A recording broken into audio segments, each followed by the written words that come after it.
We've all heard the jokes about Florida Man, right? Where the most lunatic and unbelievable escapades are perpetrated by some rando in Florida.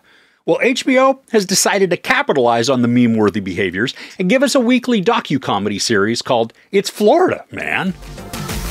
This irreverent late-night comedy series brings to life unbelievable ripped-from-the-headlines tales of the Sunshine State, straight from the people who live there. Featuring interviews from everyday Floridians and playful recreations starring a rotating cast of actors and comedians, this outrageous series sheds light on the viral, wacky, and weird. So I've seen the first 4 episodes, where each are about a half an hour long. And while this does release weekly, once it's fully out, you can watch in any order because they are standalone stories that aren't connected to each other than the fact that they all take place in Florida and then feature some bizarre stories.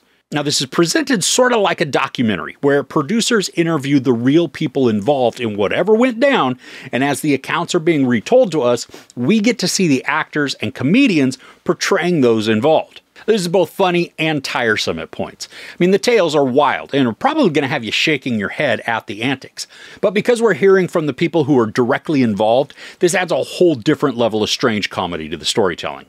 When the recreations can become annoying is when we watch the actors repeat, word for word, something the interviewee just said. Now, at times this is hilarious because the actor nails the tone, accent, and delivery of the subject. Like when John Grease is playing a victim of an odd crime. He's got a wonderfully terrible haircut and channels Uncle Rico, but in an even creepier way, to capture this man named Denver.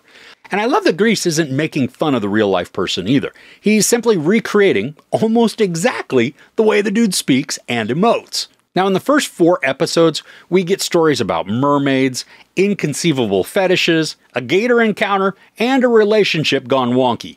Starring in these are people like Sam Richardson, John Grease, who I mentioned before, Anna Faris, Randall Park, and Ego Nwodim.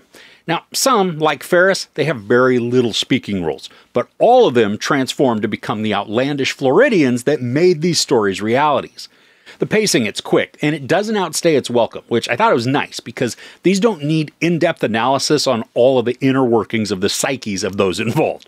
The story, it cuts right to the chase, getting matter-of-fact recountings that are interspersed with the actor recreations.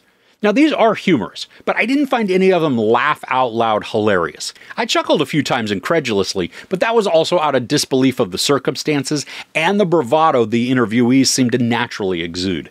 I did find it funny, though, that each of the stories was told with almost this heightened sense of pride, as if someone had accomplished something really great.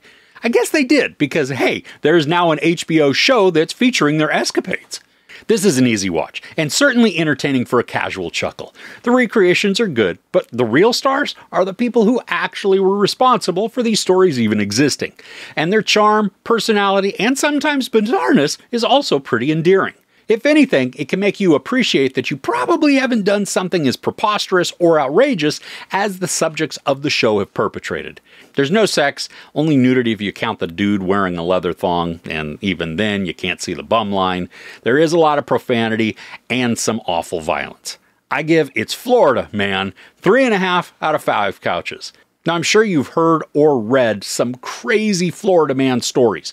What's one of the most unhinged you've ever heard about? Let me know in the comments below, and we'll all get a good laugh. If you enjoyed this review, please give it a like. Also, don't forget to share and subscribe. I'm Chris. This is Movies and Munchies.